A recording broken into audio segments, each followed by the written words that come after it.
Hey, Michaela, how are you? Good. How are you?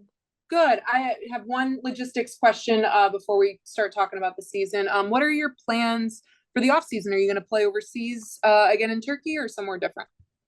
I will not be going overseas this season, so I will be taking a break, much needed break. I don't really have a ton of plans, except to live my best life. Fair enough. When you look back on this season, you came over in free agency, and this was just a whole new team from top down, GM all the way to the last player on the roster. When you look back on this season, how would you one evaluate yourself this season and two evaluate Spoon's first year as a head coach in the WNBA? Yeah, with myself, obviously it was very up and down for me, this season.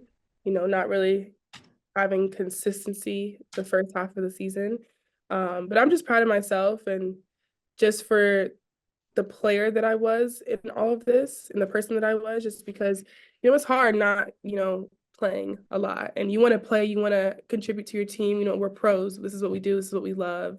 And not always being rewarded with minutes. Like that's hard, but I try to do my best to be very consistent, show very consistent and be a very good teammate.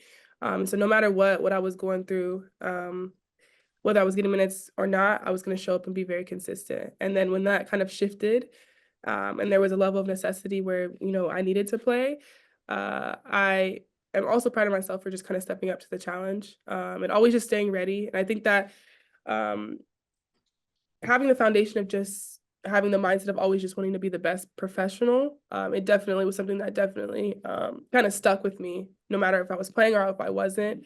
I was just always going to be ready for whatever the season kind of threw at me. So yeah, I would just say like I'm proud of myself. And obviously this season didn't go the way that we wanted to as far as wins and losses and not making the playoffs. But personally, just happy with the way that I handled a lot of different things that, were thrown at me. And as far as Spoon, obviously it's a very hard to be a first year head coach, with like you said, a new team, new GM. Everybody's just trying to figure things out.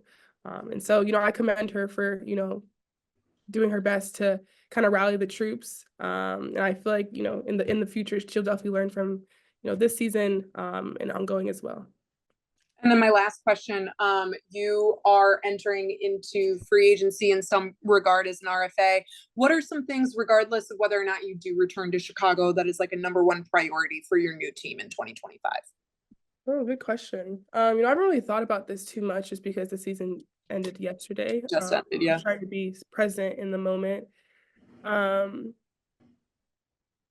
but I don't know, just an organization that wants to win. I think that, ultimately that's what we're here for. We're here to be the best basketball players we can be, but also to win. I've never been I've never really had that experience of, I've had great experiences over the year, but I've never really had that experience of having a winning record by the end of the season, in all the teams that I've been on. And so, yeah, just, the WNBA is hard to win in, but just an organization that, champions winning and wants to win is what I would say. Awesome. Thank you. And good luck in your off-season endeavors and living your best life. Thank you. Thanks. Julia, then Alyssa. Hey, Michaela, thanks for taking the time. As you kind of look toward this off-season period for the Sky after this year, what do you think are kind of the biggest areas of growth that this team needs to reach kind of what you said of having that winning environment? Hello. First I would say, it's hard when you have a lot of different people coming from a lot of different walks of life coming together, all playing together for the first time ever. So I think that can be hard, and I can give a little bit of grace there. That, obviously when you come back for a second year, the chemistry, the experience is a lot better when you're able to come back for a second year.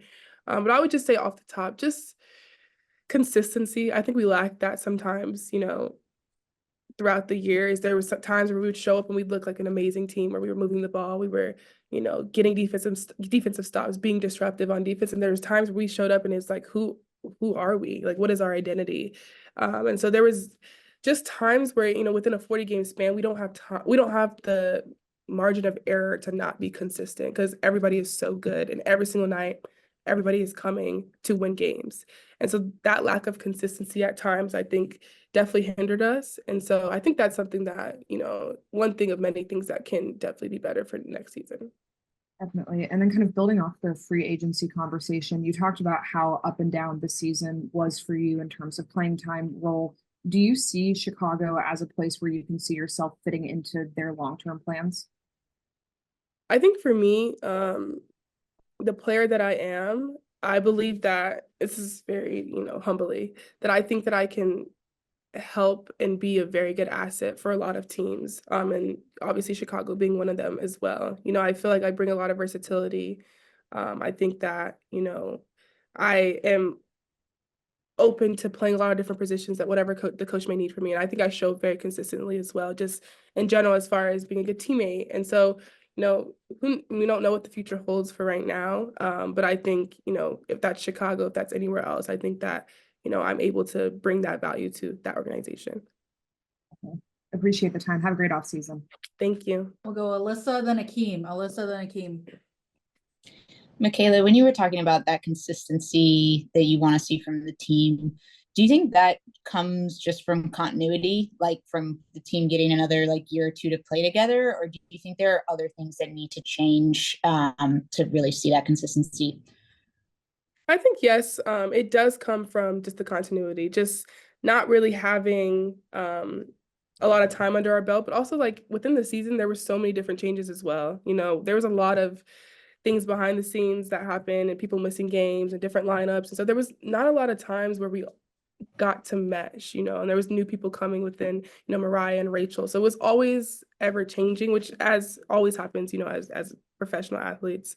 So I definitely think the consistency came from that, but also just sometimes just the discipline that we had, from game to game as well. That is probably what I would attest it to as well. But yeah, I would say that the combination of the two is probably why that was. And then for you, I think you led the team in 3-point percentage. Maybe Rachel was a little higher. And I think oftentimes post game, when you talk about your 3-point shooting, you're kind of yeah, I was just open. And so I took it.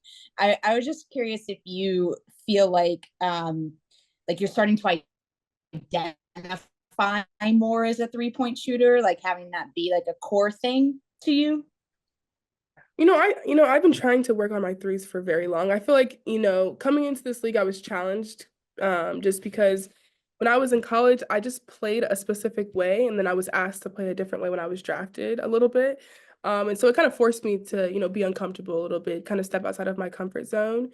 And that included shooting threes. And so it's been something that has been a long time coming. And really, there's no secret to it. Really, it is just putting in the reps. When you're doing reps, making them pressured reps where it's okay, I have to get to this number, I have to start over, whatever it may be, just giving yourself an incentive to hit shots. And then I think that translates to the game so well. And so, yeah, I think hopefully I can be deemed a 3-point shooter. But if not, I'll just keep working. Thanks, Alyssa. We'll go to Akeem. And then last one really quick. I'm curious if you, never mind. No, go ahead. Go ahead. You're fine, I thought you were frozen. You're good. Oh, okay. Sorry. Last one. I was wondering, Michaela, if you have ever considered setting an explicit goal to make the All-Star team. I haven't. I think for me, sometimes I don't find myself setting goals just because I don't know. I don't know why. I feel like I've always been like that, where I don't necessarily set goals. I think that if you show up every day consistently, if you show up and be the best version of yourself, those things will come. And I'm a very firm believer in that. And so I'm not saying goal setting is negative. I think it's very good to be able to look towards a goal. But for me, that's not personally how I do things. So yeah, it hasn't been a goal. That would be amazing. I would love to, because I've been to so many All-Stars as a guest. So I would love to. That would be cool if it was definitely in the cards. Awesome. Thank you. Akeem. Akeem Balin with Beyond the W. How's it going? Hi, I'm good. How are you? I'm good as well. I'm just trying to be good as always. I was listening to Dana and Izzy a little bit earlier, and they were talking a lot about just how much of a mental grind this season was as well, in addition to just the game by game stuff. Unfortunately, a lot of the discourse around the WNBA has been a bit more toxic than usual. What do you feel like, the off-season conversation needs to happen within the W to make sure that is something that is left in 2024 and doesn't make its way into 25 in the future? With The new fans, obviously, with just the new eyes that we have, like I'm very grateful. I feel like women's basketball has come a long way. This has been just the attention that we've been so deserving of for so many years and so long. And there's been so many people, before me who've laid the foundation of, what this league is and that deserve this. And so I'm very grateful for just the attention, the engagement that we've been, garnering this year.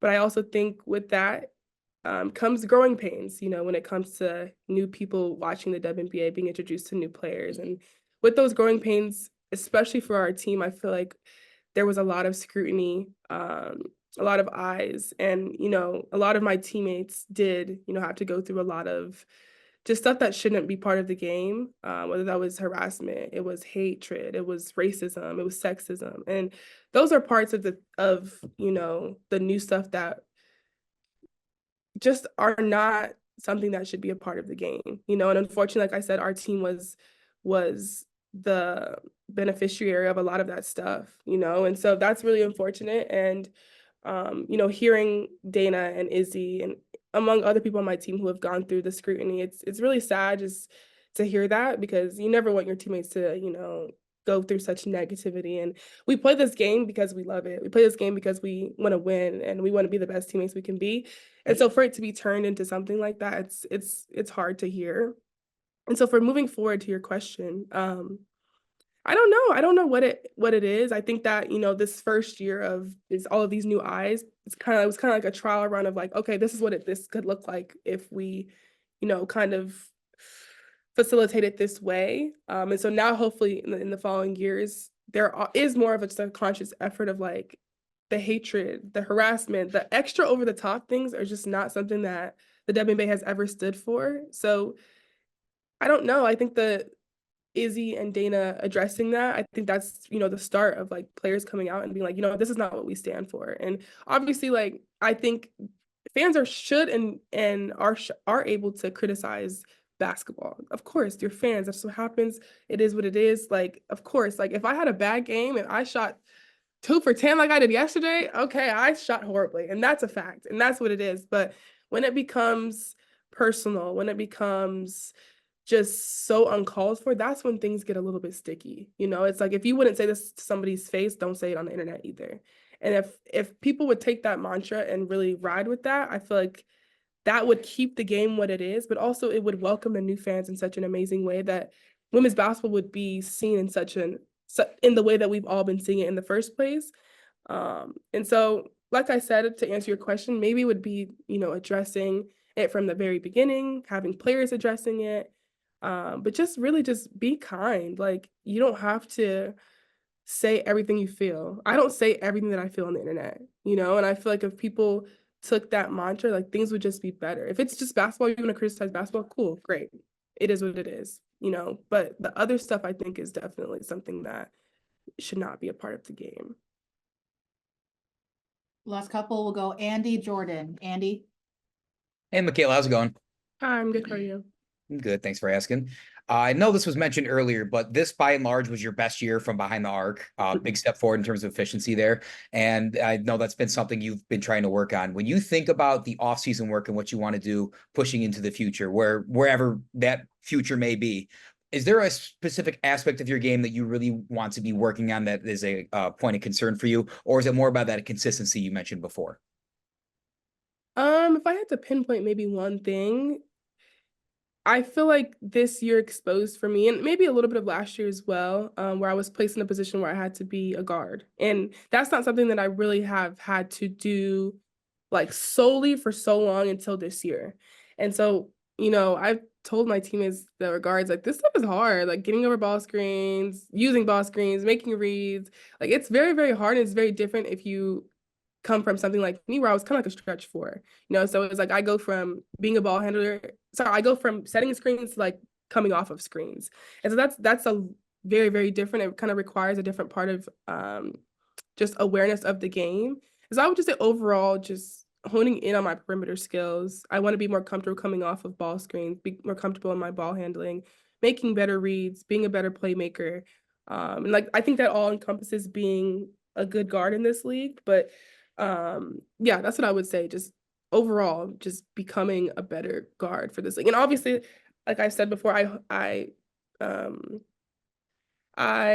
pride myself on being versatile. So just because I can do those things doesn't mean I can't, post up and do all these other things and be a stretch four. But just kind of like adding to my game in that way, I think is what the next step is moving forward. Awesome. Thank you so much. No We'll, problem. we'll end with Jordan.